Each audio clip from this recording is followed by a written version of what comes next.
Antigamente, tinha o quê? A maioria da população não sabia nem ler, gente. Você sabia que era proibido ler Bíblia? Você não podia ter Bíblia em casa. Estou falando há 300 anos, 400 anos. Você não podia, era proibido. Não podia. Olha que loucura, ninguém podia. Somente o clero podia ler, interpretar e tal, papapá. Não podia. Por quê? Como diz o professor Mauro Bilino, que foi um ex-tradutor do Vaticano, que começou a traduzir ao pé da letra e começou a ver, não, peraí, não é bem assim. O que está aqui nos livros não é o que os teólogos aí estão falando. Esses caras estão inventando história. E começou a escrever livros e tá aí, pô, famosíssimo. Infelizmente aqui tem muito pouco por causa da barreira da língua, né? Mas, assim, um sucesso muito grande. Eu já estudei com ele vários anos, todos os livros. Ajudou muito a entender, inclusive, muitas coisas que os nossos parceiros nos têm revelado, nos têm contado, nos têm direcionado nas pesquisas. Né? Muito interessante, ajudou muito. E ele fala exatamente isso. Fala exatamente isso. Inventaram uma coisa aí né, construíram um treco em cima desse livro que não é a realidade. Não é? Como ele fala, direto, é só você ler. Esquece as interpretações teológicas que são absurdas. Absurdas. Criação do humano, do homem. São criações do homem, interpretações loucas. Tá? E ele fala, é só ler. Ler com a mente aberta, vocês vão ver as incongruências, as coisas. Principalmente no Antigo Testamento, gente. Principalmente, você vai ver que tem vários atores ali. Você vê que tem uma ala que é pró-ser humano e outra não, que é para deitar e rolar. Dá para identificar bem quem é Anunnaki e quem não é. Dá para ver isso aí bem direitinho. Não vou falar muito, mas o Antigo Testamento é muito fácil de ver isso. Não é? Então é aquele negócio, por isso que era proibido, por isso que ninguém lia. A ignorância absurda, a fome, gente, era um problema gravíssimo. A fome era um problema gravíssimo. Uma vez, o Caro Idibel, alguns anos atrás já, no grupo da política, ele havia nos falado. A fome era, assim, um grande instrumento de controle e também é um instrumento para quê? Para você manter a atividade cerebral baixa, né? Você subnutrido, não vou dizer doente, mas assim, sempre meio fraco, Você sobrevive. Eles comiam o suficiente para executar os trabalhos braçais necessários. Era mais ou menos isso. Foi milênios assim, ignorância total, um controle total do clero, né, das religiões, controlando total a situação. Pô, tudo era, não, isso aqui é heresia, não sei o quê, papapá, não podia isso, não podia aquilo. Cercearam o avanço tecnológico de maneira absurda. Cercearam porque não podia, não sei o quê, papapá. Ou seja, é um absurdo, é interessante, mas só a religião cristã, né, católica, não é? Não, e pô, basta ver o mundo árabe, que era avançadíssimo antes do Islã. Chegou o Islã, voltaram, regrediram. Eles eram avançadíssimos em navegação, em matemática. Gente, as cidades no Oriente Médio eram fantásticas, não é? Pré-Islã, hein? Pré-Islã, construções maravilhosas e tal, um avanço, eles tinham um avanço muito grande, eles eram mais avançados que a Europa, tanto é que dominaram a Península Ibérica quase toda ali, chegaram ali, aí veio o Islã, acabou, tudo bem que quando eles estavam na Península Ibérica já eram muçulmanos, mas eu digo, foi só vir religião e principalmente o Islã que ia ser uma loucura, eu não sei se vocês já leram o Alcorão, eu convido quem não leu a ler. Vocês vão falar, mas peraí, o que é isso? É um negócio doido, gente. Não faz sentido nenhum. É um instrumento de controle total. E é por isso que a gente está vendo na Europa essa islamização muito grande. Porque a Igreja Católica ou as protestantes perderam mais ou menos o apelo, a influência, não é? A Europa muito secularizada, né? Não está nem aí mais para isso, não ouve, vai falar que é pecado, estão nem aí. São invasores, né? Todos aí bancados por essas ONGs, né? Soros, que era amiguinho do Bergoglio. Soros era assim com o Bergoglio, gente. Era assim. Então, o que acontece? Então, não só para promover essa islamização, né? Porque vamos dizer, mais eficaz como instrumento de controle do que o cristianismo, né? Mas também para detonar, né? Causar uma instabilidade social grande que a gente está vendo, né? Tá nos olhos. Já falei aqui várias vezes, assim, um absurdo que está acontecendo. É simplesmente surreal. Não só lá. Canadá e Estados Unidos não estão, porque os Estados Unidos é muito grande, a população muito grande, não é diferente da Europa. É mais fácil, até geograficamente, é muito mais fácil atravessar milhares e milhares de pessoas ali do norte da África para o Mediterrâneo, ali para sul da Itália, França, Espanha, entrar essa galera toda ali. É muito mais fácil que os Estados Unidos, né? Que é muito mais difícil, mas fizeram também, né? Eu estava vendo os números, quase 30 milhões de ilegais lá, trazidos pelo Biden. Falam que é 9 milhões, né?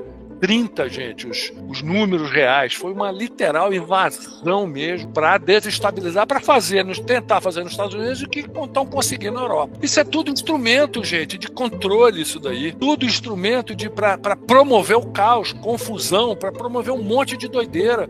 Justamente para quê? Para eles conseguirem, olha, gente, temos essas, vamos dizer, temos essas medidas aqui que vão ajudar e sempre para nos proteger, né? Sempre pensando no nosso bem-estar, vem com esse monte de medidas aí, de restrições absurdas de nossas liberdades por causa do caos que eles mesmos provocaram. É um negócio ridículo.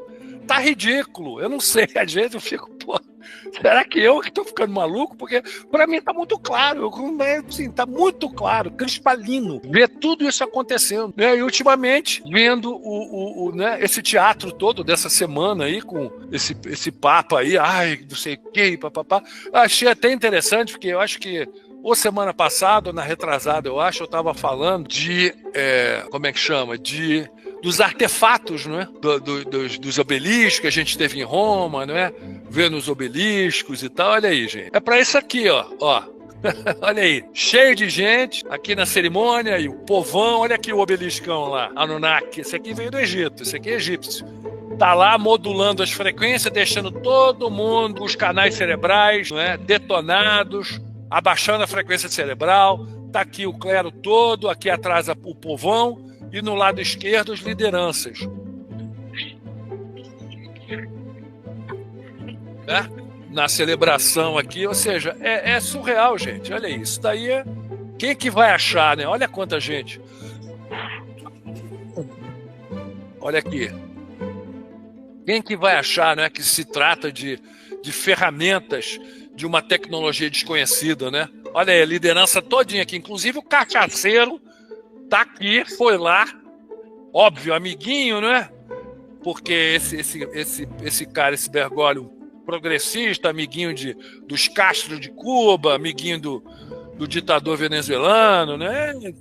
A galera foi para lá em peso, né? Todos lá, olha aí. Todos sobre o efeito aqui do artefato. Aí o artefato modulando, não é? É justamente para ter esse efeito aí, gente. Tem em todos os lugares, todas as cidades, né? Washington tem um gigante lá também, em Londres tem, em Paris tem em todo lugar. Mas esse aqui especificamente, não é? Tem todo um arranjo aqui para reverberar essas frequências, não é? E tem aqui as fontes. Isso aqui são fontes de água parece uma fonte de água. Tem uma aqui e outra aqui. Tá, mas é justamente para quê? Para aumentar a potência vibracional. É surreal isso, gente. Olha, é para isso, né? É justamente para isso. É engraçado que a gente falou isso, aí eu estava vendo essa imagem, eu gosto de acompanhar, de olhar, observar, para ver, né, exatamente todo esse tipo de situação acontecendo, né? E é desse jeito, né? Então, assim, são sistemas de controle que deveriam estar óbvios para todos nós. E agora o interessante é a gente ver o quê? Como que vai daqui para frente, não é? Porque a gente está vendo, vamos dizer, um pouco de dissenso que está sendo muito combatido, muito distorcido, não é? Começa a rotular fascistas e não sei o quê, não é?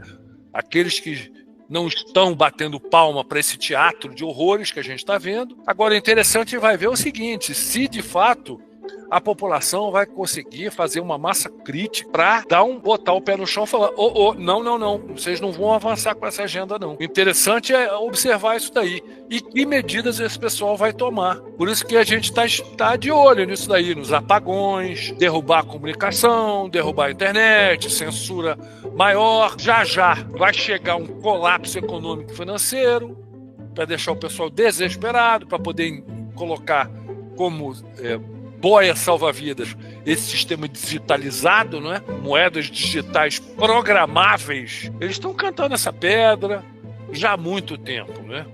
Mas eles estão precisando acelerar essa agenda daí, porque a coisa está meio que perdendo de controle. Aí o pessoal, estamos vencendo, o Klaus Schwab pediu demissão, aí fica, o Klaus Schwab pediu demissão no dia que o Bergoglio se foi, e já acha que... Gente, não é nada disso. O Klaus Schwab já está super desgastado, tem uma certa idade também, né? Não é novo, né? De repente, não sei, mas achar que está mudando alguma coisa, não está, porque botaram um psicopata maior ainda, na meu ver, que é o presidente da Nestlé Mundial, né? Um austríaco, Peter... sei lá, tem um nome esquisito. Mas ele é o cara que uns anos atrás falou, mas ele deu entrevista para a TV falando, não, a água não é um direito básico para todos. Não, é uma mercadoria também, é um commodity. Olha que louco, gente. Sem água não tem vida, gente. A gente não vive 3 dias, você morre sem água. E o cara querendo controlar. E a Nestlé, gente, controla um monte, comprou um monte de águas minerais. Aqui, se eu não me engano, a São Lourenço é da Nestlé. Tem a água proprietária deles aqui, Nestlé. Pô, na Itália, a Aquapana, a San Pellegrino, que aqui o povo acha chique pedir água São Pellegrino. Gente, São Pellegrino é cheio de microplástico, cheio de porcariada.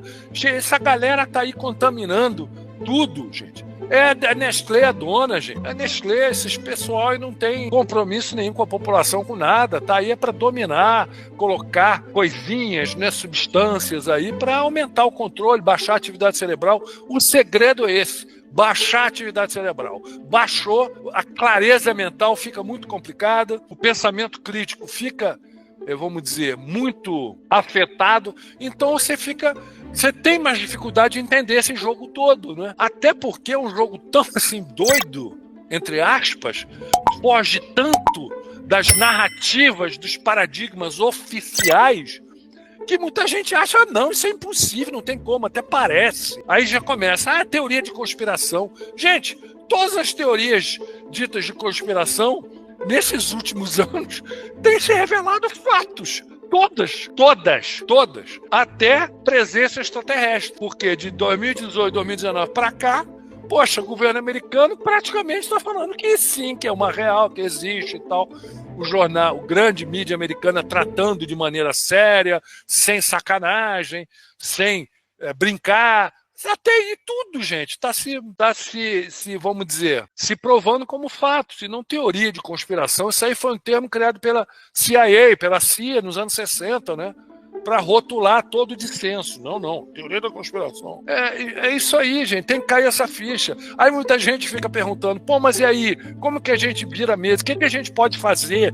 Primeira coisa, por isso que o nosso querido de Bell falou, busquem conhecimento. Tem que buscar conhecimento, tem que se inteirar desse jogo, tem que entender, para você ter consciência do que está acontecendo. Consciência não é acreditar, é diferente.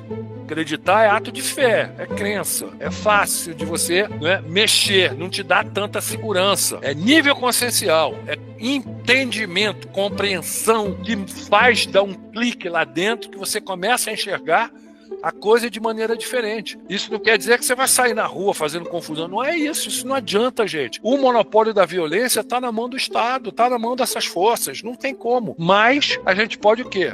Recusar, falar não, desliga aí, Globolixo, para de assistir essa porcaria. Começa a esvaziar, deixar essa galera aí falando sozinha. Não merece nossa atenção, não merece nosso respeito. É a única coisa que a gente tem que fazer. Não é sentar, cruzar os braços e não quero, não concordo, não aceito e pronto, tranquilo. Calma, porque é aquele negócio. A maioria da população não entende, mas a briga é de cachorro grande, gente.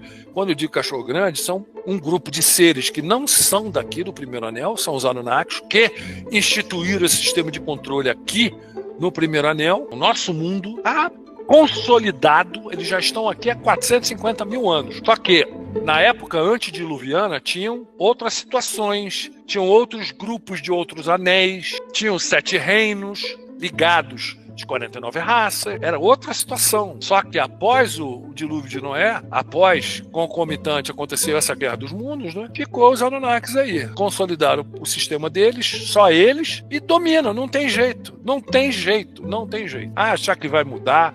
Só vê na história, olha para trás e que alguém conseguiu? Tem algum país, algum reino, alguma cidade-estado, alguma coisa que foi exemplo de liberdade, conforto, abundância? Não tem, gente, não tem, infelizmente. Infelizmente. Inclusive, foi uma conversa dentro do grupo da política, dentro de Dáquila, com o Edibel. Eu perguntando isso, conversando algumas coisas, ele virou e falou: o GO jamais permitirá um exemplo de bem-estar, de conforto, de abundância para o povo. Jamais vai permitir isso, jamais. E é verdade. Isso é um fato histórico. Então aquele negócio, precisamos esperar os anjos de luz, que nem, como o povo fica falando, né? Descer para nos ajudar, ou então os extras seres de luz que vão descer, nos ajudar a ascender para a quinta dimensão. Quem não estiver nessa frequência vai ser levado para sei lá onde. Gente, isso é fantasia pura fantasia. Infelizmente não vai ser assim. Não vai ser assim. Os seres avançados das 49 raças estão aqui treinando esse grupo de pessoas em Dáquila para